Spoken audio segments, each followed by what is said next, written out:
tell, I wanted to name my kids with amongst the Zulus. I wanted to name my kids something that had meaning as well, because I just think it's so beautiful when you're named something that actually says something. We took an Uber. I asked him what his name was, and he said his name was Hidden. I said, "Oh, really? What's the story?" He says, when my mom became pregnant, she didn't want to tell my dad. I said, "Okay, I will not ask any more questions on that one." So today we are going to talk about a topic that I think is very important to talk about here in South Africa, and that is dealing with trauma. The thing that fascinates me about this country is how, trauma is just a normal, everyday part of life. People go through trauma. I remember sitting around with several years ago, a group of people and asking them, how things going, and if you've ever been robbed, and every one of them had been robbed, or one of their family members had been robbed. I'm like, wow, how on earth? South Africa, I come here, and I go to someone's home, and I'm like, you guys you lock yourself in prison every night. You lock you know what I'm saying? You got to live behind bars, and there's barbed wire, and it's like, that's so crazy. I'll go back to where I live in Berrien Springs, and I get culture shock because we don't have any fences, and our doors and windows, no burglar bars. It's just like, okay, so you live in this country, you're gonna face trauma. Is that a fair assumption? Okay, so the important thing to recognize is that trauma is actually a part of life on a sinful planet. Okay, so let's talk a little bit about gospel. In Revelation chapter 14, verse 6, it's part of the three angels' messages. It's part of the Adventist mission identity. It talks about the everlasting gospel, okay? So everlasting means what? How can you have a gospel that's from ever to ever? Because normally we think of the gospel as a response to something bad that's happened, okay? And as a matter of fact, the gospel does mean what? It means good news. Okay, so it's the word evangelion, and it was originally used as a royal proclamation. Okay, so here's the this is I think this is really interesting. It says the Greek word we translate gospel literally means good news or glad tidings. In the ancient world, this wasn't religious jargon; it was the language of victory. Think about that. When a king won a decisive battle or secured peace for his people, a herald would run through the streets and proclaim the Evangelion, a royal announcement of triumph that changed everything for those who heard it. So here's the important thing. The gospel isn't advice for how to live better. Listen, it's an announcement of what God has already accomplished. That's what gospel is. There's good news that God has accomplished, okay? His victory over sin, chaos, and death is itself the gospel. Okay, now I want to show you that there was actually gospel before sin came into the world, okay? So how does creation start? The creation story, how does it start? In the beginning, God created the heavens and the earth, and then it describes how the earth was in the beginning. And how was it? It was empty. It was dark, it was chaotic, it was a place where life could not exist, okay? So God enters into the place of pain, of chaos. If you were put there at that beginning, you wouldn't last more than 2 seconds. You would just be gone, okay? You understand that? There's no survival. You cannot survive in Genesis 1, verse 2. Can't survive there. So what does God do when he steps into that place? He begins to act on it. And what's the result of his action? What does the Bible say? As God begins to act on it, he says, in the darkness he says, let there be light. And he separates light from darkness. And then there's water, and he separates the water from the sky. And then there's land and water, and he separates the land from the water. And then he begins to fill it. What's the word that gets repeated over and over again as God is creating? He says it's good, okay? So here's the thing, that God is in the business of taking things that are broken and empty and dark, and with his creative power, he restores them to good, or he establishes good. And so once God is done, okay, he's finished creating, he looks at everything and he says, this is very good. in that moment is when he decides to create us and introduce us into a very good space. So do you understand that the gospel is everlasting because God has been about good. That's what God does. The good news is the truth that God is good and that he has victory over chaos, that he can bring life out of nothing. Are you with me? Now, what does it mean to us as we live in a place that is dark and chaotic? What does it mean to us when we've experienced trauma in our lives? Let's just explore that for a little bit. Okay, so it's a timeless truth. It has ancient roots that go all the way back to the book of Genesis, and it gives us hope in the face of our challenges and trials and our trauma. Okay, I want to talk to you about these two words. There's a Hebrew word for tov, which is good, and then ra, which is evil. Okay, so God says, God's plan was for us only to know what? Only to know good. And as a matter of fact, he says, look, there's a tree in the middle of the garden, and that tree is the knowledge of good and evil, and I don't want you to eat of it. Because the day you eat of it, you're going to start dying. Okay, so here's something that's important. What if they were introduced to this fruit, okay, what would they gain? They already had the knowledge of what? Of good. So what would be added to their knowledge? Of evil. Okay, so what does evil mean? Does anyone know what the word ra means? It's very interesting. In Hebrew, the words are elastic or pictorial, and the root ra actually refers to sheep. Do you know what sheep do? They eat grass. And so the act of destroying the grass for food is where the idea of evil comes from. It's a destruction of the ground. I thought that's quite interesting. But you go a little bit deeper, and the word evil literally means the undoing of creation. It actually is the reversal of it. Is anyone here, it's a little bit warm for this, so nobody's wearing a jersey. But if you were wearing a jersey, and just say that your grandmother knit that jersey for you. I have a jersey that my mom knit for me when I was younger. I held on to it for the sentimental value. Okay, that's a labor of love, right? It takes several days, weeks, months to knit something and then tie it together. Is everyone with me? If you've ever watched your grandmother's knitting, it's like tying tons and tons of little knots, and out of the string, this emerges something that has shape and function. Okay, so that represents the act of creation, creating something that is good. If I were to try to demonstrate the word evil, I would find the last knot, I would untie it, and then I would unravel that jersey, and what would happen to the jersey? It would cease to exist. Okay, so that would be an act of something called amoral evil. Okay, amoral evil is when something that is created is destroyed. So for instance, when you need to build a house and you buy a piece of land and you need to clear trees, in a sense, that's an act of evil. Why? Because the things that have been growing there and created are being destroyed in order to make space for your house. Now, that's not something that God's forbidden, but it is the idea of evil. Are you with me?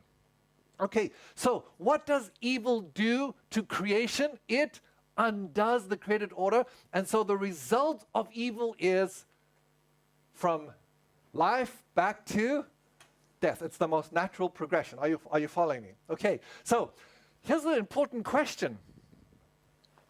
When God says, you will not eat, he creates the first law, okay, the first commandment.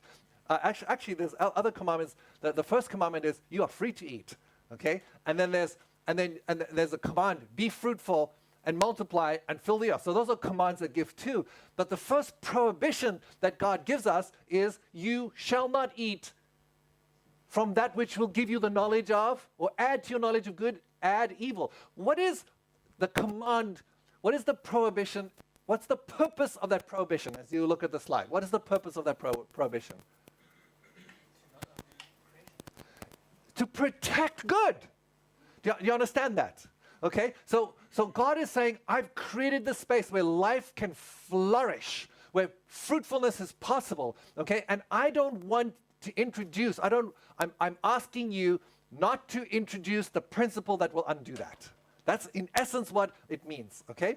So I want you to look at this. So if I want you to think of the 10 Commandments and obedience to God's law, not as something we do to impress Him or please Him, but something that is being given to us as a gift so that we can preserve blessing. Now think about this. When you and I live in obedience to the 10 Commandments, we are safer to live around. Think about that. My obedience creates a safer world for you. Do you understand that? It's not about you can't do this and you can't do that. And it's like, why? I just want to have some fun. Actually, when we break the 10 Commandments, we are actually doing things that create trauma. That's my conclusion. Sin, in essence, is what creates trauma. Following me? Okay, now I want to do a little exercise with you. Here's the 10 Commandments. And by the way, what time must I stop? Because I don't teach. I teach at 1? Around 1, 1:15, 2 o'clock. Okay, all right, we'll do. So I want you to do a little mental exercise with you. I need your help, okay? I was studying Genesis 1, 2, and 3, and I was looking at it, and then all of a sudden I had this realization. Every single one of these can be found in Genesis 1, 2, and 3. So I want you to help me, see if you can find them. All right, take a second. Open Genesis 1, 2, and 3, and then look at these 10 Commandments and ask yourself the question, where's this in Genesis 1, 2, and 3?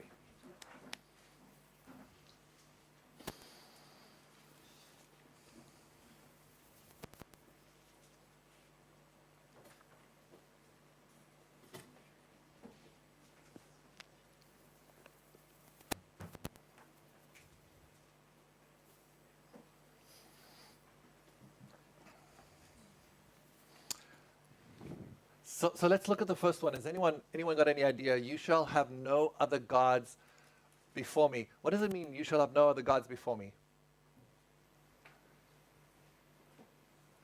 Maybe put your trust in someone else. So don't put your trust in anyone else, okay? So it could be believing Satan rather than God. So you can see in Genesis chapter 3, there's a God that comes and says, or there's someone that comes and says, there's actually another way other than God. So you could see that. There's no, okay, good. Anyone else? Yes? Idolatry. So the idea of idolatry, now we're going to come down to this, you shall not make for yourself any idols or graven images, okay? We're going to come to that one. That's our second one. But I want to just give you another example. So hold on to that thought. I want to give you another place. How does Genesis 1 start? In the beginning what? In the beginning God. So what's before him? So when God says you can't have any gods before me, you know what he's saying? It's not that you can't do it, he says there's nothing else. Anything else that says it's a God is actually a lie. Because there is nothing else before me. So if you try to have another God before him, you're deceiving yourself. Do you understand how the 10 Commandments, that just blows your mind, right? Okay, now the second commandment says what? You shall not have any idols. That's the summary. So what does it say actually in the scriptures? You shall not make for yourselves any graven image in the likeness of what? Anything in the heavens, anything in the water, or anything on the land. Okay, now I want you to look at Genesis 1 verse 26 and see if you can see that command in there.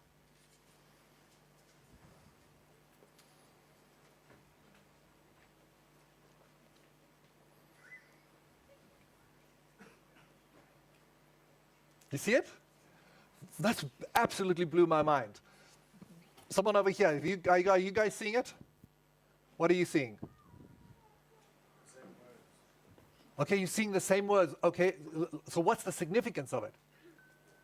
Yes? You will have dominion over the fish and the land. So God says, I'm going to make you in my image and my likeness, and I want you to have dominion over the things in those spaces. Okay, so what's the commandment saying? Don't what? don't, listen, this is so brilliant. God is saying, I don't want you to worship that which you were created to rule. What happens when you worship that which you were created to rule? You become like animals. Now, doesn't that put a whole different spin on idolatry? Idolatry is actually degrading yourself from the image and likeness of God and then submitting yourself to the image of something for which you were created to rule. Do you see that? Okay? I hope this changes the way you see the Ten Commandments. You shall not use the name of the Lord your God in vain. What does it mean to use God's name in vain? So we often think of that in terms of using God, like where people, they like hit themselves and they go, Jesus, you know. You understand, well, oh my God, or something. We're saying that's using God's name in vain. Yes? Using his name more as a swear word than speaking to him. Okay, so that's often what we think about in terms of using his name as a swear word, and that's true. Okay, but I want you to think of it in Genesis 1. What does it mean to use God's name or to speak God's name in vain? Using it as a swear word is doing that, but what in essence are we doing? This is Old English. To use it in vain is like, what does that mean? There's no meaning behind it. You're treating it as though it is empty. Okay? When Solomon in Ecclesiastes says everything is vanity, it's like a mist. What does vanity mean? Vanity literally means that it has no substance. And what is God saying? You can't speak my name without it having substance. How do you see that in Genesis 1? What happens when God speaks? Things happen. It is impossible for God not to have substance. So when he says, don't use my name as though he's telling you a truth. It's actually a declaration of a truth. You can't use his name in vain. So when we treat it lightly, we're actually degrading ourselves. Do you understand that? Okay, how about the Sabbath? Do we find the Sabbath in Genesis 1, 2, and 3? Absolutely, it's Genesis chapter 2, and it talks about God creating the Sabbath. And here's just a reminder, and oh, by the way, there's a direct connection. For in 6 days God created the heavens and the earth, so we see the Sabbath day. What about honor your father and mother? Where do you see that? Where do you see that in the creation story? What's the Father? Who's the father in the creation story? God is, okay? So this is the first commandment with a promise. And the promise is, if you honor your parents, what's going to happen? You're going to live long in the land. What happens when you dishonor your parents? You get exiled from Eden. Can you see that? So remember, it's not a matter of like, listen, you my kid, you have to honor me. This is what it's saying. You dishonor your parents, you're shortening your life. You're actually causing yourself harm. You're actually banishing yourself from the land. Let's see. You shall not murder. Where's that in Genesis 1, 2, and 3? They started to die when they ate from the fruit. So who's the first murderer? So if we do this, if we think of this, Satan actually is the one who invites Eve. So he's a murderous act. She does an act of suicide, and she then shares the poison with her husband and becomes the first murderer, human murderer, right? You can see that. And then, of course, Cain and Abel, you see that. Now, let me ask you a question. When there's murder, what does it create? Trauma. I want you to see that the violation of every one of these commandments actually creates trauma for others. What's the next one? You shall not commit adultery. My goodness, you want to experience trauma? Then that's like an epic trauma, right? Epic trauma. You come close to a family where that's happened, and you talk about trauma, okay? And we'll come back to that. What about you shall not steal? Like a lot of the trauma in South Africa is caused by disrespect for other people's property, or the belief that your property is my right, so I can take it from you freely. Okay, and it's absolutely a violation of this commandment. And then you shall not bear false witness. Where's the first lying taking place? You're not going to die. You're not going to die. Did God really say, well, it's not true, you're not going to die? What happens when you bear false witness? Think about this. When you start telling lies, what happens? You have a break with reality. And you know, there's two kinds of lying. There's where I seek to deceive you. There's actually more integrity when I seek to deceive you because I know what's true and I'm trying to lead you to believe something that's not true. But the worst kind of deception is when we deceive ourselves. Do you realize you have to really corrupt integrity in your mind in order to tell yourself that something that's true is not true? Can you see how this is evil? To actually to bear false witness or to say things that are true that are not true, to actually testify against somebody else and say accuse them of something that they didn't do, which is a false witness, is actually an undoing of creation. Can you see that? And then you shall not covet. Where do you see coveting? First coveting. When Eve saw that the fruit was, that she had been not told it wasn't hers, it was out of her reach, she wasn't supposed to eat it, and Eve saw that it was pleasing to the eyes and good for gaining wisdom. So she coveted something, and what was the result? Death.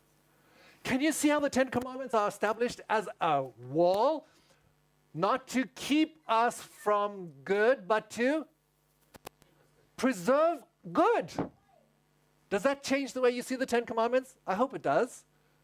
Okay? Because remember, what's the first act? I told you this before. What's the first act that God does in relationship to us?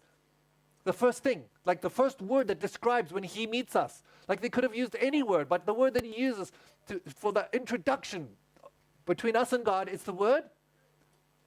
So those are the things that he does, but when he meets us, if you want to look at it, Genesis 1 verse 28.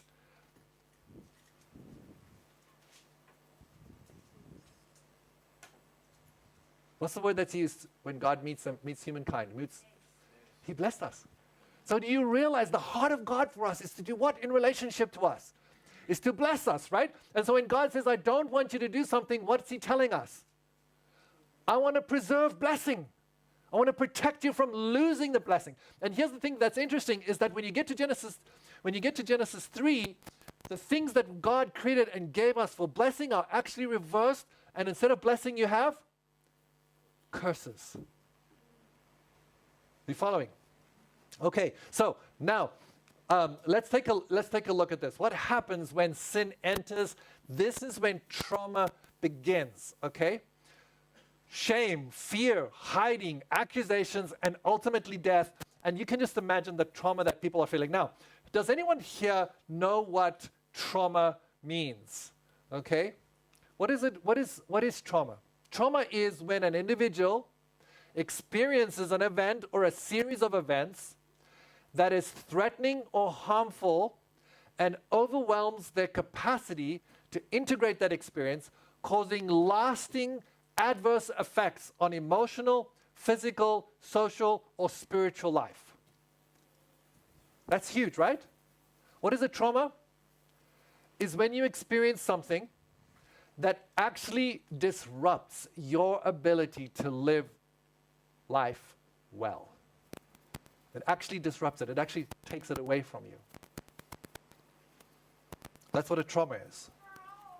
So when there's a murder, okay, when there's a murder, everyone's like, oh, that's horrible. The people who are closest that have a very high likelihood of experiencing trauma.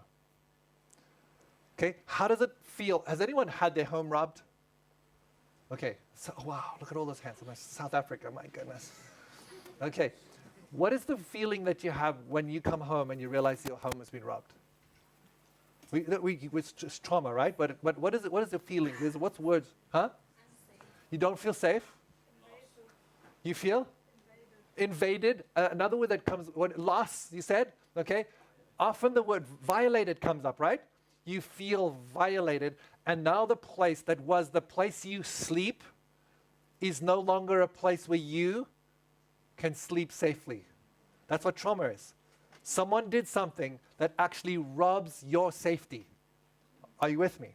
Okay. Now, what's interesting is that there's two kinds of trauma. We call it big T trauma and little t trauma. What's big T trauma? When something horrible and shocking happens that gets in the news. What's little t trauma? Okay, you live in a household where your dad or your mom explodes at the smallest thing. Just little explosions all the time. What kind of experience does that create? You're walking around on eggshells, and you believe that relationships are inherently what? Not safe. Do you see how little t trauma can actually create the same long-term negative effects? Now, I want to show you something that's very interesting. My wife's a pediatrician. Well, let's talk about this too. There was, in 2009, there was an airplane that crashed into the Hudson River. Was anyone born by then? Okay, some of you may have heard about this. And what is remarkable is that the pilot was able to land the plane and not one person died. Every person, there's 155 people, everyone, you can see them resting on the wings, and then the rescue teams came. But here's something that's very interesting. In 2000 and let's see, it was 10 years later, so 2019, the news media went out and to check on the people. And what was really remarkable is that some of the people had gone on to do remarkable things in their lives. They'd said, I've come face to face with death, and they went on to change careers and to learn new things and to make contributions to society. And another set of people actually completely fell apart. Same trauma, two different responses. And the question is, what makes the difference? What do you think?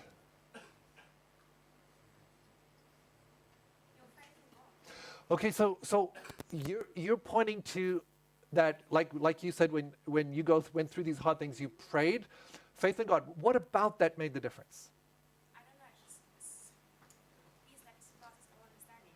Okay, so it's important to understand faith in God is a major factor, okay? But there's something about that that's actually going to give you something that helps you to move through trauma. Okay, there's another word that comes with trauma, and that is, so what is PTSD? Have you heard of PTSD? Okay, so post-traumatic stress disorder. So what is PTSD? Like, you know that, we'd say, like, you got PTSD. What does it look like when you're living with PTSD? You're in constant fear of things happening to you. Okay, you in constant fear of things happening to you, and there's something that the medical community describes that as, is that you're living with, listen carefully, you're living with toxic stress. Okay, you're in constant fear. Your body, when you are in a dangerous situation, God has made our bodies so that our bodies get pumped with something called cortisol that gets us ready to run or to kill, like defend yourself or to run. So it's a survival mechanism that is. What happens when you have PTSD is you're constantly getting triggered by life circumstances, and your reaction to the life circumstances now is not based on this event, it's based on an event in the past. Okay? So it's like something, it would be the equivalent of taking a small stone, dropping it into a pond, and having a big splash. Do you understand what I'm saying?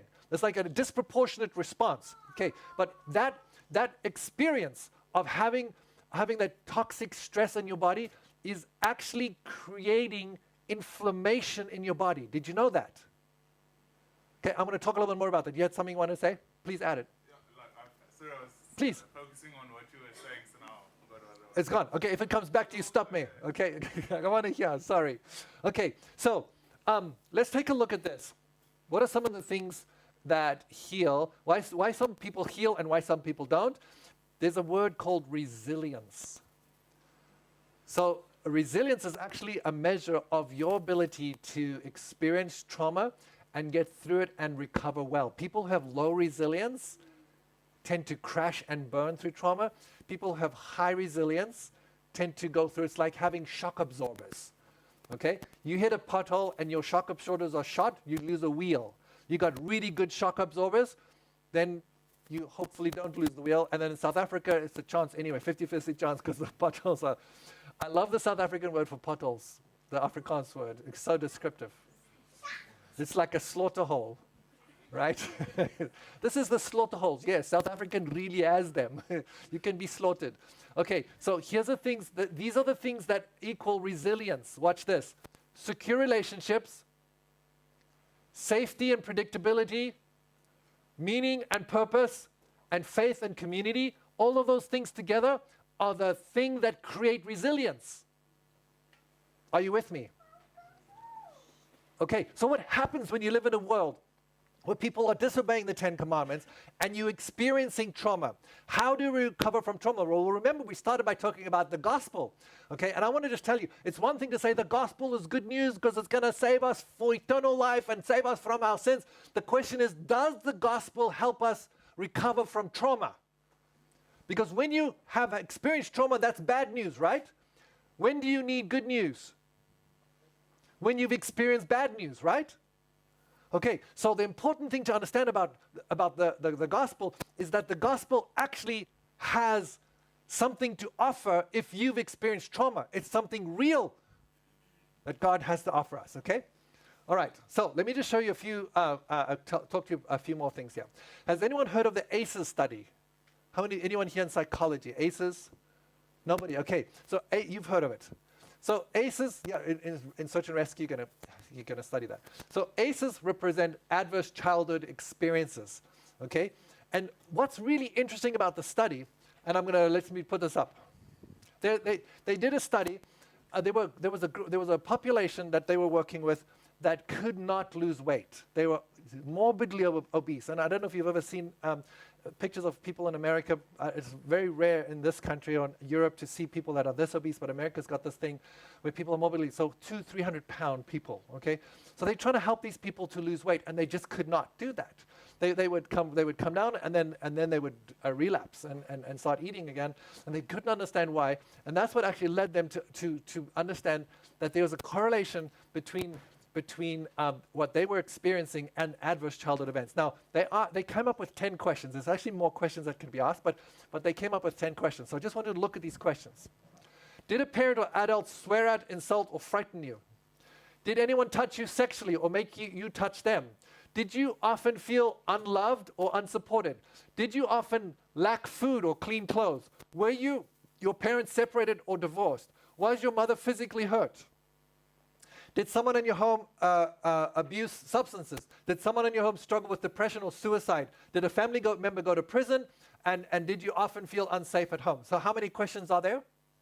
There's 10 questions, okay? And here's what they started doing. They started asking people these questions. They've done this with populations of 50,000, 100,000 people, okay?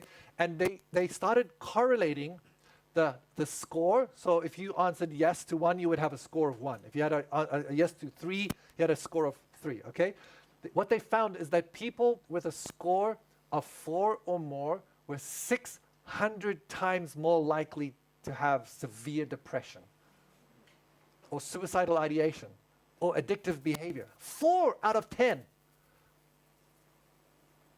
Okay, so what this helped me to understand is you have a youth in your church and they're doing stupid things, okay? And we're like, that person has a sin problem. Yes, they have a sin problem. What's the problem that we talk about? It's not the person's just going wild and rebellious. What's going on? What's likely going on?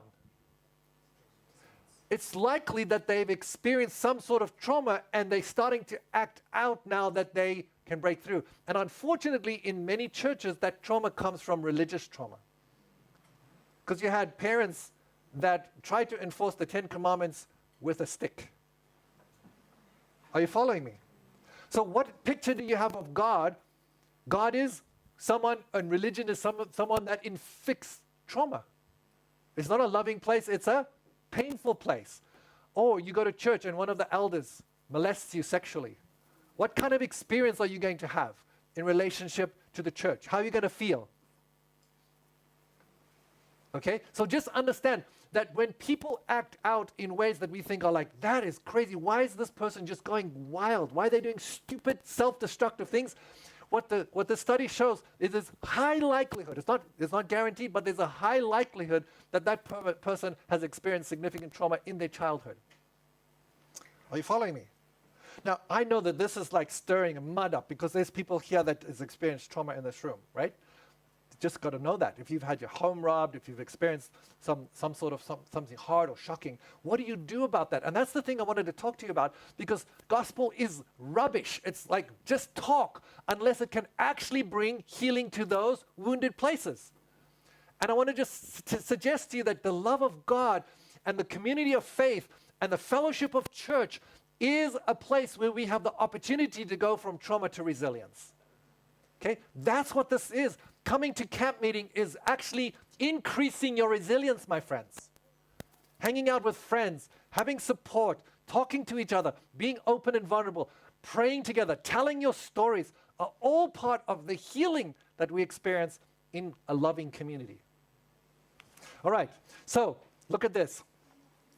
75% of teenagers that they studied had experienced at least one of the 10 ACEs.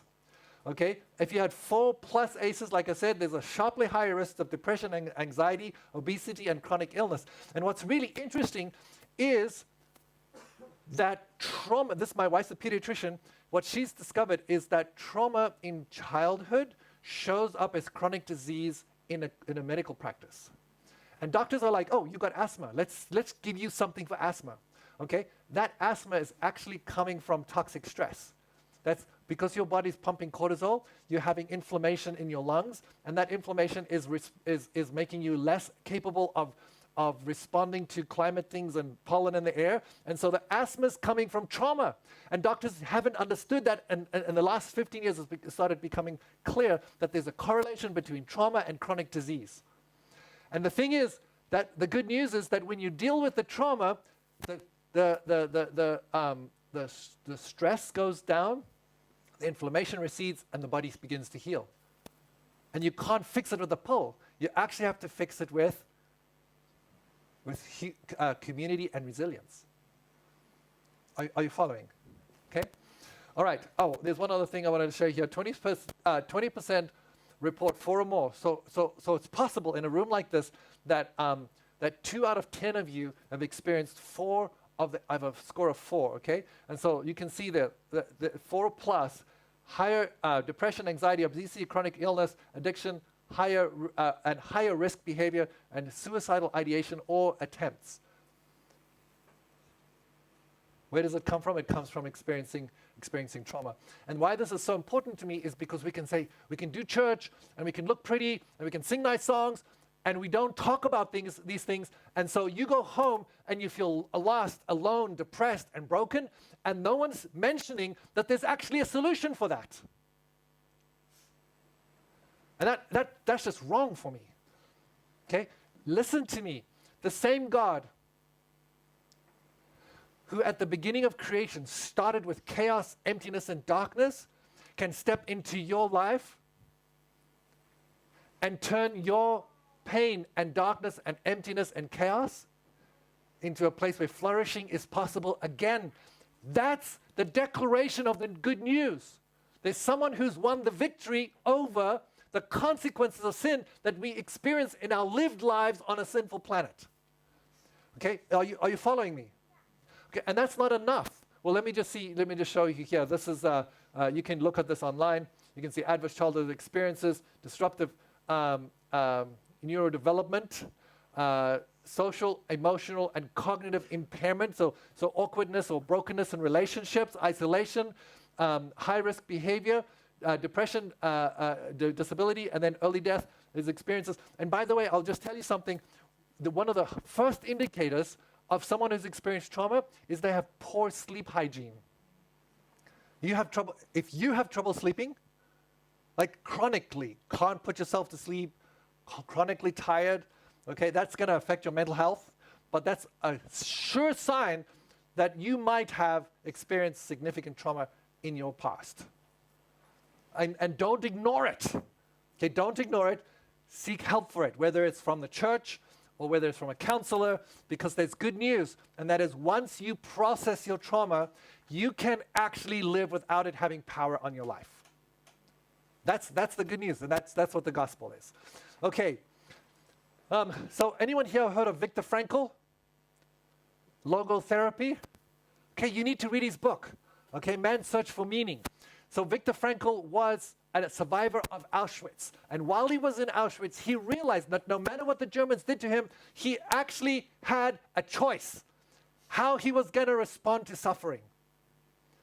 And so logotherapy, there's three things that we long for meaning in our lives. The logos representing that which has meaning or has definition. The freedom to choose our, that in any situation we have the freedom to choose our attitude towards our circumstances, and then meaning in suffering, that meaning can be found even in an inevitable suffering by how we choose to respond to it and the perspective that we adopt while we in our suffering. And so Viktor Frankl came out of Auschwitz with resilience because he discovered that there's meaning in word. And I find it so significant that John chapter 1 starts with, in the beginning was the meaning, the purpose, the one who creates definition. Okay? And so when we've experienced trauma, we need logotherapy, which is actually experience the meaning that comes into our lives through Jesus Christ. Okay, so there's some other techniques that have been developed relatively recently to help with trauma therapy. I was talking to a gentleman who's a trauma therapist, and he says, look, what happens is, and I've experienced this, you experience a shocking experience. And mine wasn't that shocking. I walked into someone's office just wanting to share some ideas with them, and they reacted very angrily towards me. And I was shocked. And the interesting thing was, for about 3 or 4 months after that thought kept coming up to my mind. I'd be lying down to sleep at night, and I would just have this feeling of anger towards that person. Like they just misunderstood me. That like I did nothing to deserve that. Like why? I just had these feelings of bitterness and anger that just kept coming up all the time because I'd been had an experience where that memory was not processed. Okay, I just could not make sense of it. After 3 or 4 months, I eventually went back to that person and said, I need to talk this through with you. Like, what happened when we talked? Like, help me understand your perspective. I got to tell you, I've just felt this way for 3 months. And this person was a godly person, and he told me exactly what had happened from his perspective. I shared my perspective. He apologized. And guess what? That cycle of that triggering thought went away. It now is a part of my memory, and it has no emotional power over me in the present. That's what healing from trauma feels like. And I don't care what you've been through. It may take a lot of help and work, but it's possible to recover from trauma. Okay? That's the important thing. It's possible to recover, and there's ways that can help. So this is a very quick a summary of what the gospel is. Okay? Look, I want to share this with you very quickly. Over here, well, let me do this. Okay. We'll point like that. So the first circle here represents a world that is created absolutely beautiful, as where love exists and flourishing is the norm, okay? And then if you look at the world, it's full of brokenness and pain, and people have all different ways that they try to escape, and there's no escaping. They just keep falling back. How did we get from here to here? Well, the Bible tells us that our first parents disobeyed and introduced evil, the knowledge of evil, the experience of evil into our lives. That's the unraveling from love to chaos. Can you see that? So that's what happened. That choice led us from love to chaos, and there's no escaping that system, okay? Now, you can look at this if you share this with people, this is a great way to share the gospel. If you share this with people, you can say, which of those 2 circles, those first 2 circles, do you find yourself in most of the time? Okay, and where would you like to be? Oh, we'd like to be there. How do you get there? Okay, nothing that we can try will get us out of that place. Nothing that we can do. We can try all kinds of things to help break out of the pain.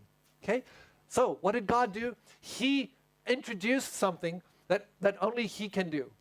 His Son came and lived amongst us perfectly, representing the kingdom of love, and bringing healing and hope and restoration and blessing to everyone He met and everything He did.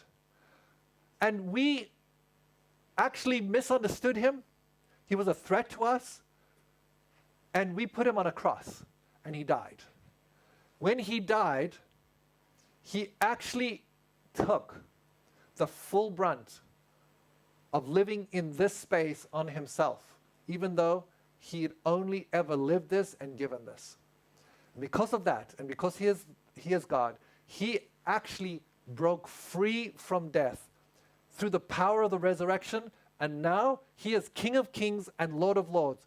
And if we put our faith in him and we repent and turn our backs on this and turn to him, the same power that resurrected Jesus from the dead will live in us and restore in us the kingdom of love and reverse the effects of living in this world. How many of you want that experience in your life? Amen, right? That's the invitation of the gospel. And I want to show you that the invitation and the power of the resurrection to reverse the death process, okay, is an act of creation. And in its very essence, that's the invitation of the gospel.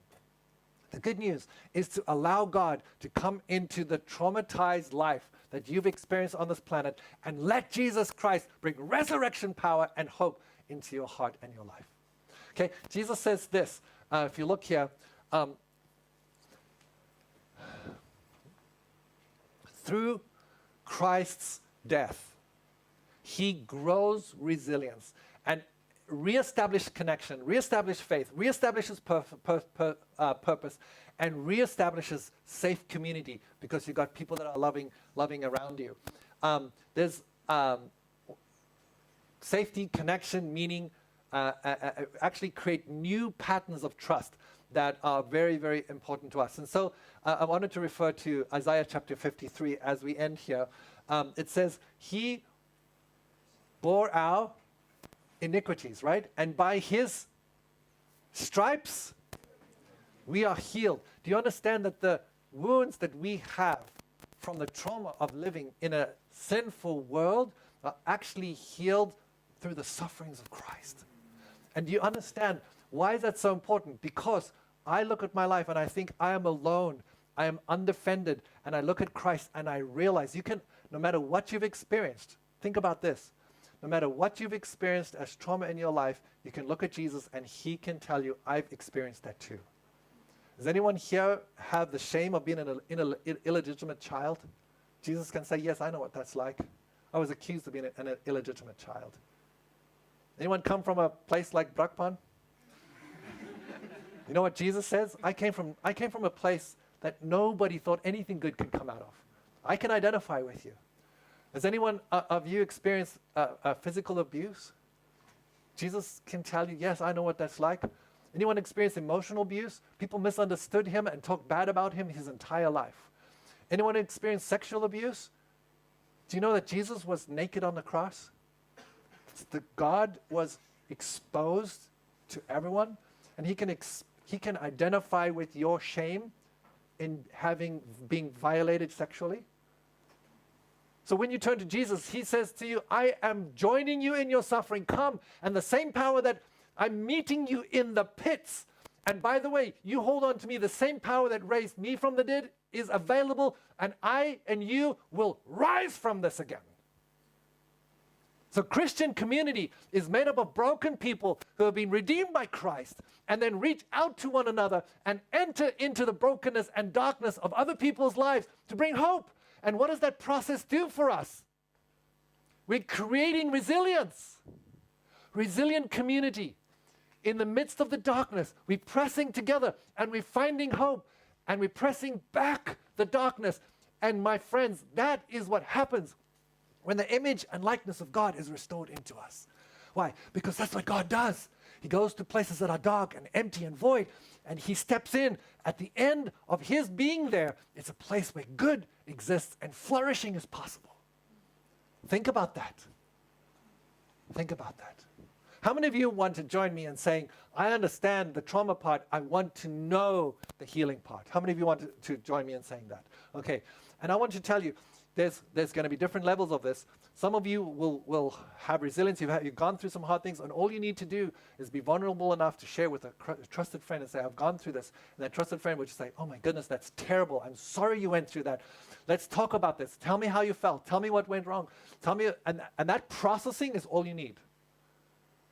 Some of you have experienced trauma that you actually need to work with a trained professional. That's not a shame. No one would shame you if you were in a car accident and you were bleeding to death and you needed to have a medic team come and evacuate you and take you to the hospital. No one would shame you for that, right? Well, emotional trauma is the same thing. And you might need to go to a professional that would help you stop the emotional bleed. There's no shame in that. You understand what I'm saying? That's part of the good news, is that God created us with the ability to recover. Remember, medical professionals don't heal your body. They just create an environment where your body can do what it was created to do, heal itself. And the same thing is in relationships, okay?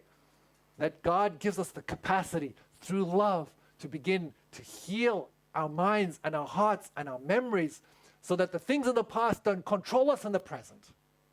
And a lot of family dysfunction is because people are living with PTSD and they're reacting to each other out of past trauma. Okay, and so loving community now is possible because God has good news for us. The war is over. God has a solution to the problem. That's the gospel, and it's always been there because God is about good.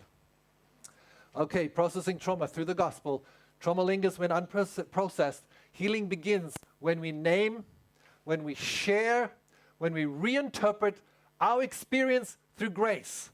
And I've experienced this when I've prayed with people who've had severe trauma, and as we pray, Jesus shows them how he was there with them in that place, how it affected him, how angry he was, how he cried with them, and he shows them that he's walked with them all along and carried them through those broken places. That redemption of that memory actually breaks the emotional power of that memory in that person's life. All right, so young adults, you've come together to be here for one another. I just want to tell you the friendships that you're forming here is part of the gospel. And I want to thank you for being willing to come up because now we know you better. Okay? Thank you for sharing your story. For standing in front of us and saying, you know, I grew up in a single home with lots of hard things happening. Does anyone relate to his story and be like, yeah, you feel a sense of like, wow, it's a privilege to have you here. Okay? That feeling of compassion in response to your suffering is actually what Christian community does. And that, as you've offered us vulnerability, gives us an opportunity to be community with you. And that actually creates resilience and restoration. You understand? Okay? So this is a beautiful gift that we give each other. So I want to make a call for you to return. Jesus is the path back to wholeness. Not just some idea theologically for the church to talk about and for evangelists to preach about, for us to live. He wants to give us life. And when you form homes, you know, you're forming relationships now, you're dreaming of establishing your homes. Just think that as you allow Jesus to break the power of traumas in your past and you to develop a loving home, you're actually breaking the cycle of trauma, and the next generation comes with more hope and more good news than the last generation.